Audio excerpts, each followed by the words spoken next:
Social Security's in The trouble. program is quickly running out of cash. Having enough money in savings is one of the biggest challenges. That they didn't know enough All the about politicians are investments. just concerned about the next election. They're not concerned about how things are going to be for our kids or our grandchildren or for the future of the country.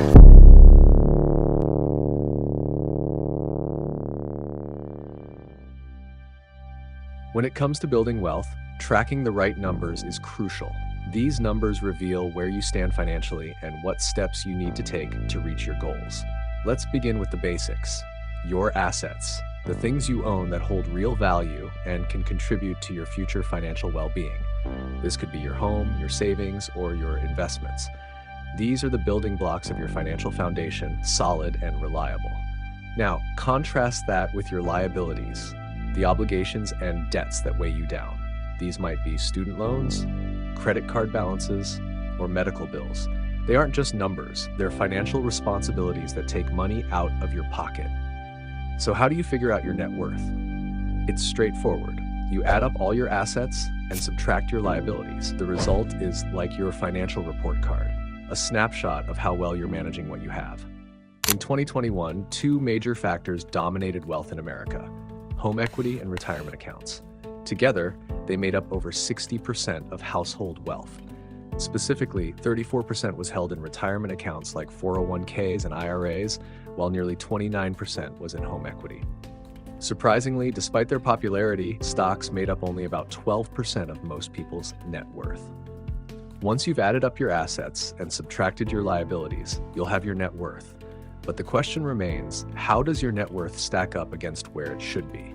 Experts like those at Fidelity provide a useful benchmark, suggesting that you aim to save a certain multiple of your salary by specific ages. Think of it as a roadmap guiding you through your financial journey, ensuring you're on the right track to the future you want. The lower your savings rate, the longer you'll be stuck working jobs you might not even like. On the other hand, the higher your savings rate, the sooner you can leave your 9-to-5 and achieve financial freedom. This is where you have to ask yourself, am I willing to make sacrifices and cut back on spending, or are material things more important to me? Consider this: the people who focus on appearances, driving fancy cars and living in big houses, are often the ones living paycheck to paycheck. They have to keep working jobs they dislike just to maintain their lifestyle. That's a cycle that doesn't make sense. The principle of determining your personal savings rate applies universally. For example, if you make $1 million a year but spend $1 million a year, you'll never retire. To calculate your savings rate, use this method. Let's say you save $6,000 a year, which is about $115 a week. Divide that by your annual income. Let's use $40,000 as an example.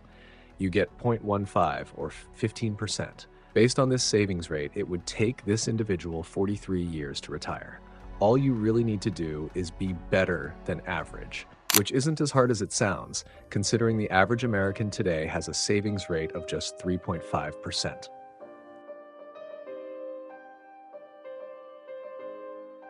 Now let's talk about the FIRE movement, financial independence, retire early. This is especially a great idea for younger people who have time on their side.